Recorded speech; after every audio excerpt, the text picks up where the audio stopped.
Hey guys, Drifter here. Welcome to Advanced Warfare in Depth. In today's episode, we're going to be reviewing the RW1 Rail Driver. This is a variant of the base RW1, the one-shot kill pistol, which is an extremely dangerous weapon on its own, but I think that this is the best variant of it. And I think that because the Rail Driver has increased body multiplier areas, that's going to get you more one-shot kills. And I would like to make a clarification here. Not only is the body multipliers higher, indicating more damage per shot, but there are more areas with multipliers, indicating more areas for you to get bonus damage, therefore lots of more one-shot kills.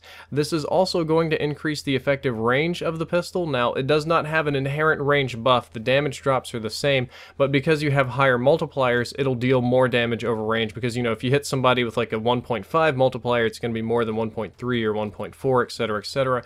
And it's going to be a very high damage pistol with a lot of one-shot kills, and I think you're going to find that very appealing. I think that you'll find that it's very good. It feels very good. It really just pops people and drops them, and it has the most one-shot kill areas of all the RW1 variants. No variant of all the RW1s that exist currently, unless they're making more of them, has more one-shot kill potential than the RW1 Rail Driver.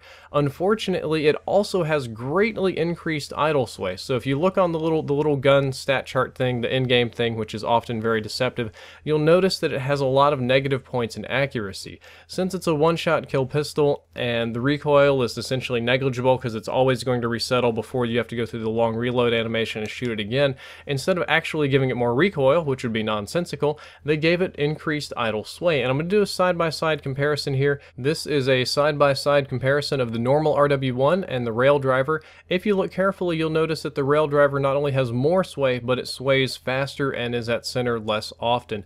This is something that you'll find to be very noticeable when you're playing. You absolutely will notice the sway.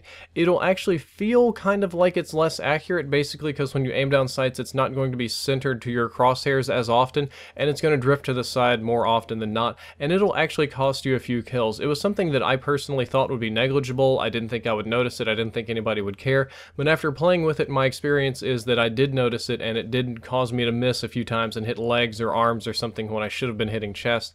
So do keep that in mind. It is an actual downside, and it is a serious compensator for the one-shot kill potential.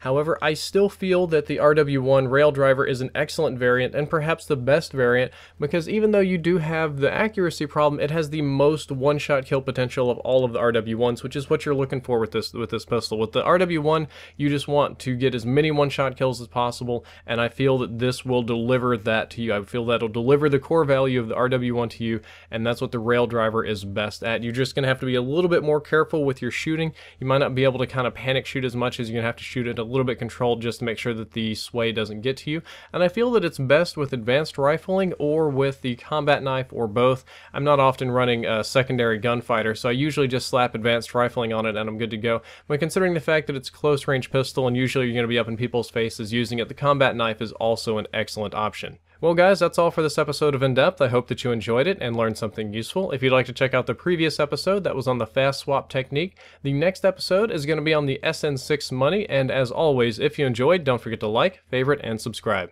Drifter out.